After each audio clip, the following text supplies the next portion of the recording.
Guys and what's up? Welcome back to another video of Discover। और जो आज हमारी एक नई कंपनी है जो चर्चा का मुद्दा बन चुकी है, जिसका नाम है ओला इलेक्ट्रिक स्कूटर्स।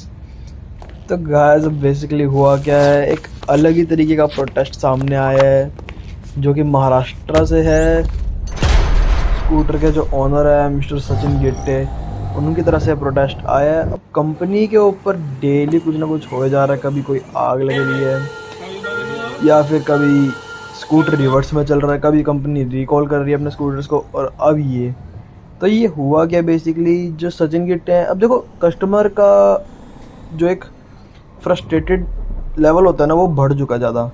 रीज़न बिंग ओला का क्रेज़ जो है इंडिया में इस टाइम में काफ़ी पीक पे पहुंचा हुआ है, और उसके बाद ये लोग 6-6 महीने वेट कर आगे कर रहे हैं। ऊपर से कोई शोरूम्स भी नहीं है। तो इनके साथ हुआ क्या, इन्होंने 16 सितंबर 2021 में 20,000 का इन्होंने बुकिंग अमाउंट दिया था।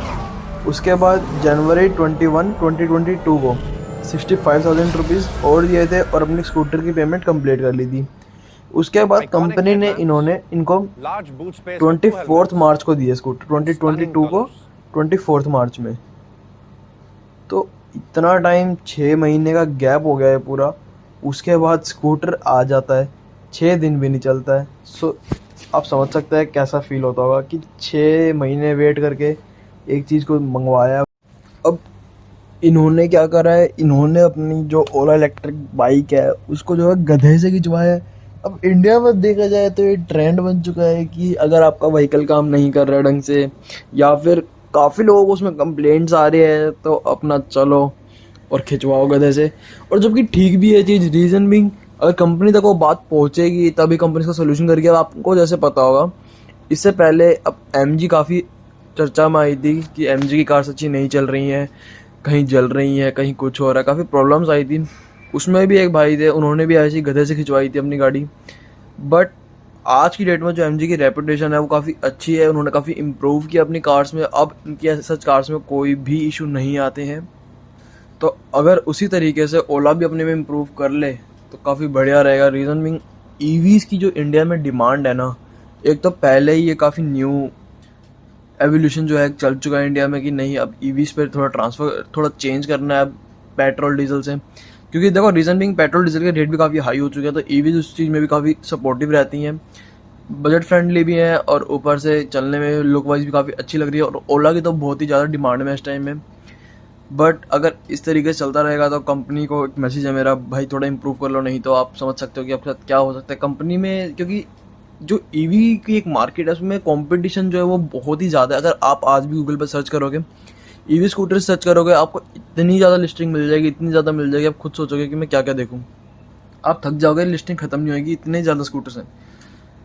बट मेरा रिकमेंडेशन ये रहेगा, अगर आप इन स्कूटर्स को ले रहे हो तो पहले एक बार शोरूम्स पे जाके एक बार उनके बारे में पता करो। जैसे अब ओला का इसका शोरूम नहीं है, शोरूम भी होना चाहिए। रीजनिंग, 6-6 महीने वेट कराओ और ऊपर से शोरूम भी नहीं है आप लोगों के। या तो एक बार शोरूम पे जाए बंदा, वहाँ पे जाके एक बार एनालाइज करे, एक बार देखे तरीके से। क्योंकि जो चीज़ एक सामने आपके आगे लाइव खड़ी होएगी और एक आप ऑनलाइन मंगाओगे तो उसमें एक डिफरेंस आता ही आता है। अब अगर आपके शोरूम से कोई चीज़ खरीदी हुई है और आप उसमें कोई दिक्कत आती है, सीधा शोरूम पे जाके एक बार बोल सकते हो। पर यहाँ पे क्या है, कुछ भी नहीं है। आप ऑनलाइन से रिक्वेस्ट डालोगे, कब वो आएंगे, कब कैसा रहेगा। अब इन्होंने ऐसे थोड़ी है कि इन्होंने सीधा अपना डोंकी से खिंचवाया है, इन्होंने भी पहले कंप्लेंट करी थी, वो आए हैं टेक्नीशियन घर पे, पर उनसे भी सोल्यूशन नहीं निकल पाया है। तो ऐसे में हर कोई बंदा फ्रस्ट्रेटेड होगा भाई। 6 महीने की चीज़ जो 6 महीने इंतज़ार करके पेशेंस से बैठे, उसके बाद मंगवाई है, उसके बाद वो 6-4 मतलब वो 4-5 दिन ही चली, उनकी 6 दिन पूरी चली भी नहीं है। तो उसके बाद अगर ये जो भाई अपने सचिन की भी है, अगर ये इस तरीके के काम कर रहे हैं तो ये वैल्यू फॉर मनी है। ये कहीं ना कहीं इनको जो है जस्टिस दिलाएगी। और यूट्यूब पर डालना भी हमारी ड्यूटी है, एक फ़र्ज़ है। रीज़न बिंग, क्योंकि जब एक नई कंपनी आती है उसको कस्टमर का जो एक फीडबैक होता है वो देना बहुत ज़्यादा ज़रूरी होता है। उसको वो मैटर भी करते हैं। और जैसा कि आपको पता ही है, पीछे एमजी की भी काफ़ी ज़्यादा रेपुटेशन डिक्रीज़ हो गई थी। रीज़न बिंग, जब डोंकी से खिंचवाया था और यूट्यूब पे काफ़ी वायरल हो गया था। बट आज की डेट में MG is working very good and has put all his initiative in this cars. But आज की डेट में अगर आप एमजी की कार्स लोगे तो काफ़ी बढ़िया दिखती हैं, लुक वाइज भी काफ़ी अच्छी है। लुक वाइज तो पहले भी अच्छी थी, पहले परफॉर्मेंस अच्छी नहीं आ रही थी। आज के टाइम में लुक वाइज और परफॉर्मेंस दोनों ही बहुत ही बढ़िया है। सो ओला कंपनी से मेरी ये रिक्वेस्ट रहेगी कि कंपनी यार प्लीज़ थोड़ा ध्यान दो इन चीज़ों पे। अपने थोड़े आउटलेट्स वगैरह भी खोलोगे तो उसमें भी काफ़ी ज़्यादा फ़र्क आता है। तो कंपनी की रेपुटेशन की बात करते हैं, उस पर नो डाउट काफ़ी बड़ा असर पड़ेगा।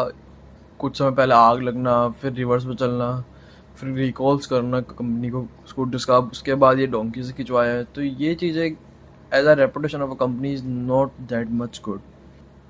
ये कहीं ना कहीं बहुत ज़्यादा ही इफेक्ट करती है कंपनीज को। सब देखते हैं ओला क्या करेगी, कुछ ना कुछ इनिशिएटिव तो इन्हें लेना ही पड़ेगा, उसके बिना इनकी जो स्कूटर्स हैं वो इंडिया मार्केट में बिकने बिल्कुल बंद ही हो जाएंगे अगर इसी तरीके से इनकी प्रॉब्लम्स आती रही। सो गाइस, आपके क्या थॉट्स हैं इस प्रोटेस्ट को लेके, आप भी हमें कमेंट बॉक्स में ज़रूर बताएं।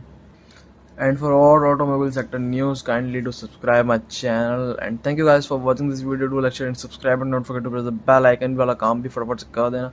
शेयर तो इस वीडियो को ज़रूर करना ताकि लोगों में एक जो अवेयरनेस है वो आए, उनको पता लगे हाँ ऐसी ऐसी चीज़ें भी हो रही हैं, दिक्कत आ रही हैं, तो इन चीज़ों को इस टाइम में लेना भी थोड़ा अवॉइड करें।